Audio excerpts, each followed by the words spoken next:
اچھا بشریت، یہ تھوڑا سا ادھر آ جائے نا، بشریت یہ 4 نمبر پہ دیکھیں، نمبر 4 بشریت. نبی اور رسول بھی بشر ہوتے ہیں، البتہ ان پر اللہ کی طرف سے وحی نازل ہوتی ہے. یہ کہنا کہ رسول اللہ صلی اللہ علیہ وسلم یا کوئی اور نبی بشر نہیں تھے درست نہیں ہے. اکثر انبیاء کی امتوں نے اس لیے ایمان لانے سے انکار کیا کہ نبی بھی ایک انسان ہے. اکثر یہ بریلویوں میں آج کر اور اس طرح بعض جو ہے نا اس میں یہ بھی اختلاف ہے ویسے، کہ بعض لوگ جو زیادہ تر غلو کرتے ہیں وہ کہتے ہیں کہ نبی علیہ السلام بشر نہیں تھے بلکہ وہ نور ہی نور تھے. تو ایسا کہنا کہیں سے بھی تقریباً ثابت تو نہیں ہے، اور اس طرح اس پر آثار بھی موجود ہیں وغیرہ وغیرہ. یا یہ بھی جو کہا جاتا ہے کہ آپ علیہ السلام کا سایہ تھا یا نہیں تھا، تو میں نے تو سنا بھی، ایک مولوی کو میں نے سنا تھا کہ وہاں پر انہوں نے حوالہ بھی دیا تھا کہ آپ علیہ السلام کا، حضرت عائشہ سے رضی اللہ عنہ سے روایت ہے کہ آپ علیہ السلام ایک دفعہ وہ اپنے حجرے میں، حضرت عائشہ کے حجرے میں داخل ہو رہے تھے، تو حضرت عائشہ فرماتی ہیں کہ نبی علیہ السلام میری طرف آ رہے تھے تو آپ علیہ السلام کا سایہ جو ہے نا وہ پہلے داخل ہوا میرے کمرے میں، اس کے بعد جو ہے نا آپ علیہ السلام وہ داخل ہو گئی. ٹھیک ہے نا. تو اس کا مطلب یہ ہے کہ آپ علیہ السلام بشر بھی. دوسری بات یہ ہے کہ معراج کی رات بھی اللہ تعالیٰ نے فرمایا نا کہ سبحان الذی اسریٰ بعبدہ لیلا من المسجد الحرام الی المسجد الاقصی الذی بارکنا حولہ. تو آپ یہاں دیکھیں نا کہ سبحان الذی اسریٰ بعبدہ.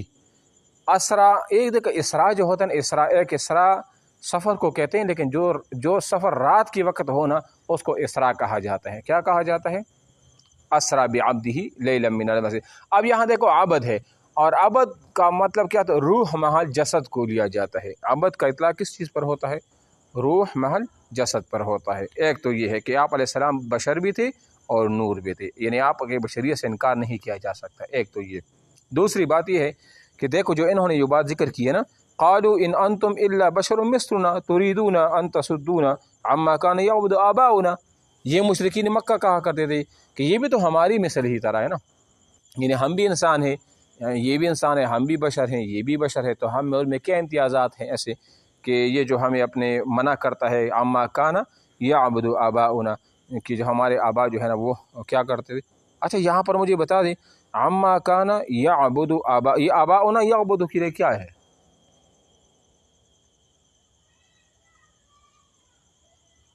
يعبد آباؤنا،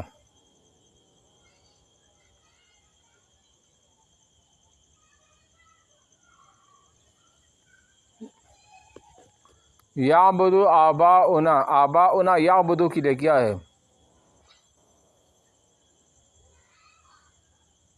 مفعول کس طرح بنتا ہے؟ مفعول کسے کہتے ہیں؟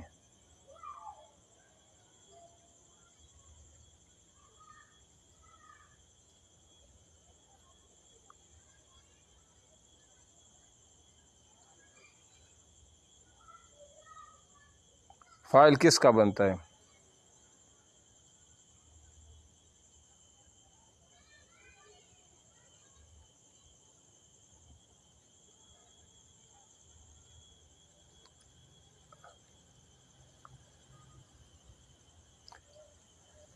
نہیں آباؤنا. ہاں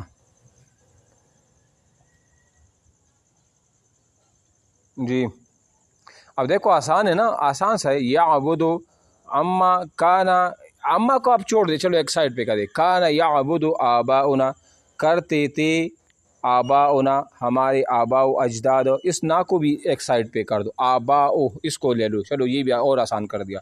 عبادت کون کرتے تھے؟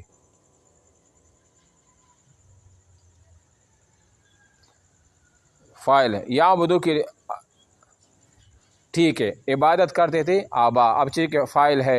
آپ مجھے یہ بتائیں کہ یہاں پر یہ اکثر اس طرح کے یہ سوال پوچھے، یہ اب فاعل ہے، لیکن آپ مجھے یہ بتائیں کہ آبا جو ہے نا، آبا یہ اب کی جمع ہے آبا، اور یعبدو فعل ہے اور مضارع ہے، اور یہ مذکر کا صیغہ ہے اور مفرد ہے، تو آبا جمع کیوں لایا گیا؟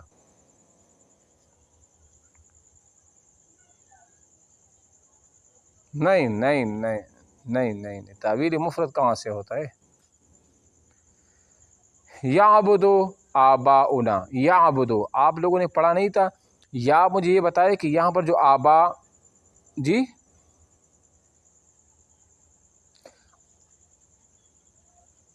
ہاں ہاں فعل ہمیشہ مفرد، ہاں جب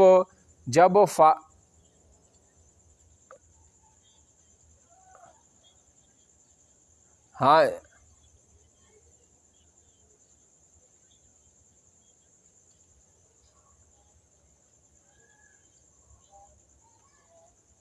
ہاں اس کا مطلب یہ ہوا، آسان سے قاعدہ میں بتاؤں کہ اگر فاعل اس میں ظاہر ہو تو فعل ہمیشہ مفرد لایا جائے گا، فعل ہمیشہ مفرد لائے گا۔ میں مثال دیتا ہوں، اس کی مثال یعبد آباؤنا، نا میں کر کے دوں ضربا زید، ضربا الزیدانی، ضربا الزیدون، مارا ایک زید نے، مارا الزیدانی دو زیدوں نے مارا، ضربا الزیدون سب زید یعنی 3 4 5 جو زید نامی شخص تھے ان سب نے مارا۔ آپ مجھے بتائیے یہاں ضربا فعل کیا ہے؟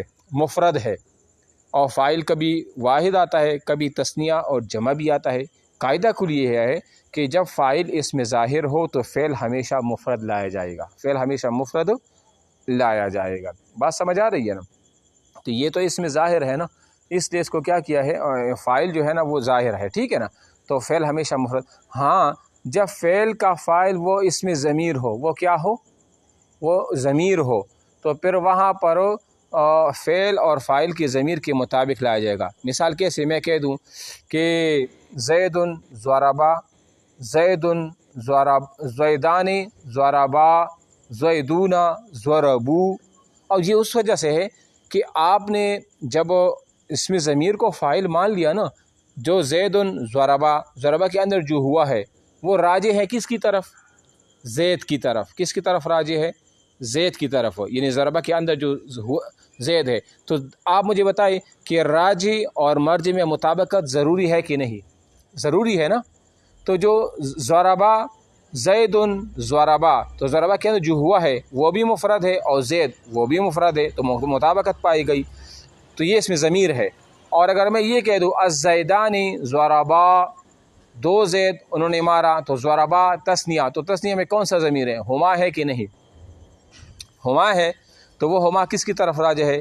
الزیدان تثنیہ کی طرف راجع ہے۔ اگر میں کہہ دوں الزیدون ضربو، تو ضربی کے